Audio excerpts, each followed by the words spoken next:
Hello final के बच्चों, मैं हूं सीए करण सतीजा, आपका जीएसटी का प्रॉब्लम सॉल्वर। और गाइस मैं लेके आया हूं आप लोगों के लिए सीए फाइनल का एग्जाम स्ट्रेटेजी, जो कि लास्ट के 60 डेज के अंदर आप लोगों को फॉलो करना है। गाइस आई होप अभी तक आप लोगों के सबके लेक्चर्स वगैरह कंप्लीट हो चुके रहेंगे, और अगर आपके कुछ लेक्चर्स बाकी भी है तो आई नो कि ये 3-4 दिन के अंदर मोस्टली आप सबके सारे टॉपिक्स, सारे लेक्चर्स कंप्लीट हो जाएंगे। तो आप लोगों ने ये एग्जाम को कैसे अप्रोच करना चाहिए, आपकी स्टडी प्लानिंग कैसी होनी चाहिए, बस उसी के बारे में हम लोग यहाँ पे बात करने आए हुए। क्योंकि कहीं ना कहीं हार्डवर्क तो सब इंडस्ट्री करती है, बट स्मार्ट तरीके से अपने आपकी स्टडीज को कैसे मैनेज करना चाहिए, कौन से टॉपिक्स को पहले पढ़ना चाहिए जिससे एग्जाम के अंदर आपका स्कोर ज्यादा हो जाए, मैं उसी के लिए आप लोगों के सामने आज ये वीडियो लेके आया हूं। तो सबसे पहले बच्चों, मैंने आप लोगों के लिए एक एबीसी एनालिसिस किया हुआ है। आप लगा तो एक सेकंड के लिए वीडियो को यहाँ पे पॉज कर लेना, और ये जो एबीसी एनालिसिस है आप इसका पहले स्क्रीनशॉट ले लो। ठीक है, ले लिया स्क्रीनशॉट आप सबने?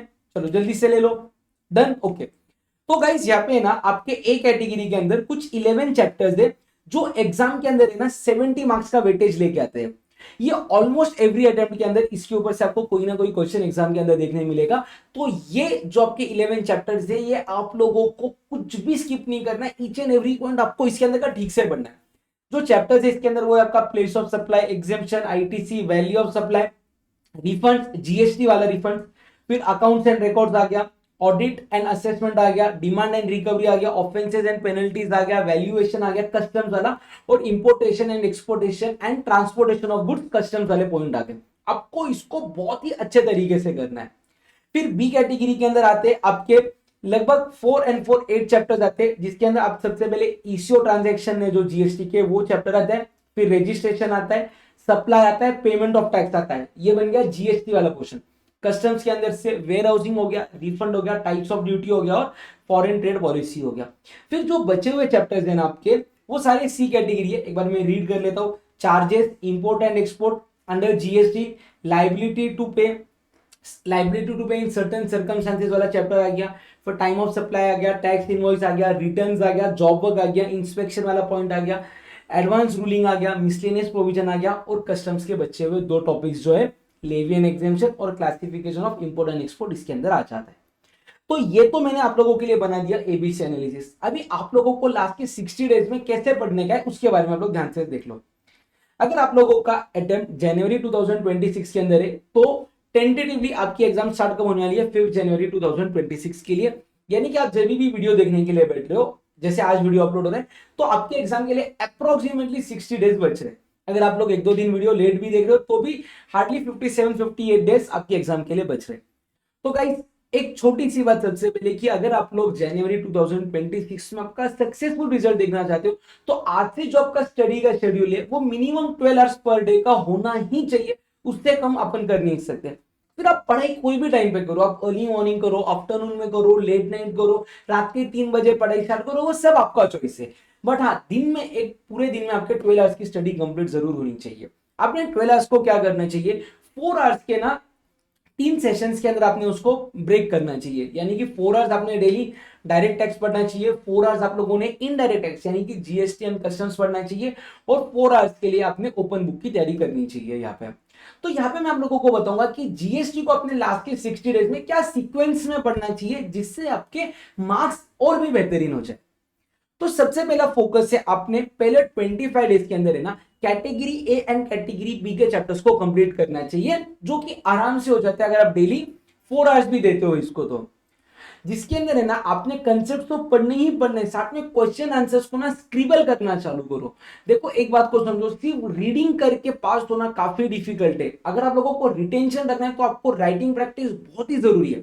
तो जो भी पॉइंट्स आप लोग पढ़ रहे हो या जो भी क्वेश्चन आंसर्स आप लोग कर रहे हो ना, उसको स्क्रिबल करने की आदत रखो। इससे दो फायदे होंगे। सबसे पहले आपका रिटेंशन ज्यादा स्ट्रांग होगा। सेकंड, आपका एग्जाम का जो पेपर है वो कंप्लीट होने के पूरे चांसेस हो जाएंगे अगर अभी से आप लोग स्क्रिबलिंग कर रहे हो, क्योंकि आपका राइटिंग स्पीड भी ऑटोमेटिकली बढ़ जाएगा। तो सबसे पहले 25 डेज के अंदर आप कैटेगरी ए को तो कंप्लीट करना ही करना है। फिर कैटेगरी बी के सर्टन 20-30% चैप्टर्स को आप लोग कर लो। फिर बाद में के 20 डेज के अंदर आपका फोकस रहना चाहिए कैटेगरी बी और कैटेगरी सी के ऊपर। यानी कि आपको पूरा कैटेगरी बी को कंप्लीट करना है और कैटेगरी सी को कंप्लीट करना है। यानी कि पहले 45 डेज के अंदर आपके सारे कंसेप्ट कंप्लीट होने चाहिए, साथ ही साथ में आपके क्वेश्चन आंसर राइटिंग प्रैक्टिस यहाँ पे कंप्लीट होनी चाहिए।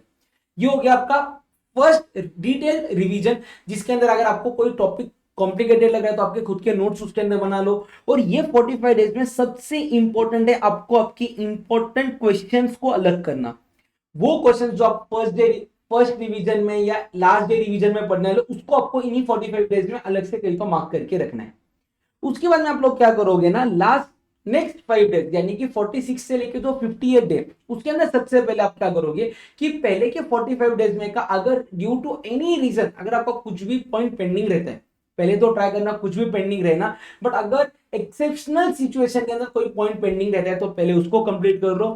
फिर आप क्या करोगे ना, लास्ट 3 अटेम्प्ट के जो आरटीपी के क्वेश्चन है वो आपको सॉल्व करने ही करने, ताकि आपका कॉन्फिडेंस और बूस्ट हो जाएगा। आपको ये समझ में आएगा कि एग्जामिनर का एक्सपेक्टेशन क्या है और आपको ये कॉन्फिडेंस आएगा कि जो आप पढ़ाई कर रहे हो उससे आप ये पेपर को अटेम्प्ट कर पाओगे। फिर उसके बाद में आपको क्या करना है, आपको 2 अटेम्प्ट के एमटीपीस को सॉल्व करना है, यानी कि जनवरी 2026 एंड सितंबर 2025 के दो ईच यानी कि टोटल 4 एमटीपीस को आप लोगों को बाय हुक और बाय क्रुक सॉल्व करना ही करना है। और बाय सॉल्व करना मतलब आपको सिर्फ रीड नहीं करना है, आपको बकायदा लिख के सारे पॉइंट्स को कंप्लीट करना है। फिर हो सकता है अगर आप स्क्रिबलिंग कर रहे हो तो भी चलेगा, बट उसका राइटिंग होना जरूरी है। और साथ में सबसे इंपॉर्टेंट है आपको सारे अमेंडमेंट्स को गो थ्रू करना है। अमेंडमेंट्स एग्जाम के लिए काफी इंपॉर्टेंट होते हैं, उसपे से क्वेश्चन डेफिनेटली एग्जाम में आएगा, तो आपको उसको कंप्लीट करना है। यानी कि यहां तक आपके कितने डेज कंप्लीट हो गए, 50 डेज कंप्लीट हो गए।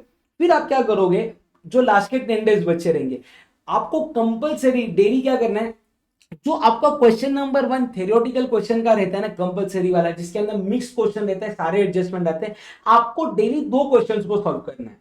अगर आप लोग डेली 2 क्वेश्चंस को सॉल्व कर रहे हो ना, ऑलमोस्ट मेरा बोलना है अगर आपको 1.5 आवर्स भी डेली लग रहा रहेगा तो भी चलेगा, बट आपको वो कंपलसरी देना ही है क्वेश्चन नंबर 1 को। और डेली अगर आप लोग 2 क्वेश्चंस को भी सॉल्व करोगे तो 10 डेज के अंदर आपके 20 क्वेश्चन सॉल्व हो जाएंगे, यानी कि आपकी बहुत अच्छी राइटिंग प्रैक्टिस हो जाएगी यहाँ पे।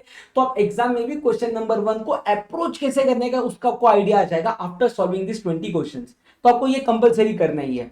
उसके बाद में ना आपको उल्टी रिवीजन स्टार्ट करनी है, यानी कि पहले 2 दिन के अंदर आप कैटेगरी सी वाले सारे टॉपिक्स को कंप्लीट कर दोगे।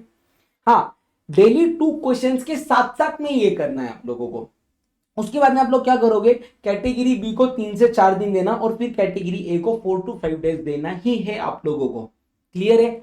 और एक सजेशन, ये जो मैं बात अभी बोल रहा हूं ना, ये आइडियली आप लोगों ने फॉलो नहीं करना चाहिए, बट अगर कोई स्टूडेंट्स ऐसे हैं जिन्होंने अभी तक क्लासेस ही कंप्लीट की हुई नहीं है और उनकी क्लासेस ही और 15-20 दिन या मान लो नवंबर एंड तक चलने वाली है, तो अगर वो स्टूडेंट्स ये वीडियो को अभी ही देख रहे हैं तो गाइस आपने तो सबसे पहले क्या करना चाहिए ना, कैटेगरी ए वाले क्वेश्चंस को तो 100% कैटेगरी ए वाले चैप्टर्स को 100% कंप्लीट करना चाहिए। फिर जैसे टाइम परमिट किया वैसे आगे डिसीजन ले लेना आप लोग। तो वापिस से ये मैं एक बार एबीसी एनालिसिस का चार्ट यहाँ पे ओपन किया है, आप लोग इसको ध्यान से देख लेना। अब यही सीक्वेंस में प्लीज चैप्टर्स को कंप्लीट करना, क्योंकि आप लोग हार्डवर्क तो ले ही रहे हो, बट कौन से डायरेक्शन में ले रहे हो वो भी बहुत इंपॉर्टेंट है आपके रिजल्ट के लिए। तो अगर आप लोग ये डायरेक्शन में अगर आप लोग पढ़ाई करोगे तो डेफिनेटली आपके मार्क्स के अंदर काफी ज्यादा इंप्रूवमेंट आएगा। और अगर आप लोगों को कोई भी सीए फाइनल जीएसटी से रिलेटेड कोई भी क्वेरीज है या कोई भी कंसेप्ट समझ में नहीं आ रहा है या कोई भी इश्यू आप लोग फेस कर रहे हो, तो आप लोग ये कमेंट के अंदर जरूर बताना इश्यू क्या फेस कर रहे हो। मैं 100% ट्राई करूंगा आपके वो प्रॉब्लम्स को सॉल्व करना। ऑल द वेरी बेस्ट बच्चों, जमकर पढ़ाई करना। जनवरी 2026 से लास्ट अटेम्प्ट रहेगा आपका सीए फाइनल का, उसके बाद में आप एक सक्सेसफुल चार्टर्ड अकाउंटेंट जरूर बनोगे। That's it for the day guys, see you all in next video, bye bye.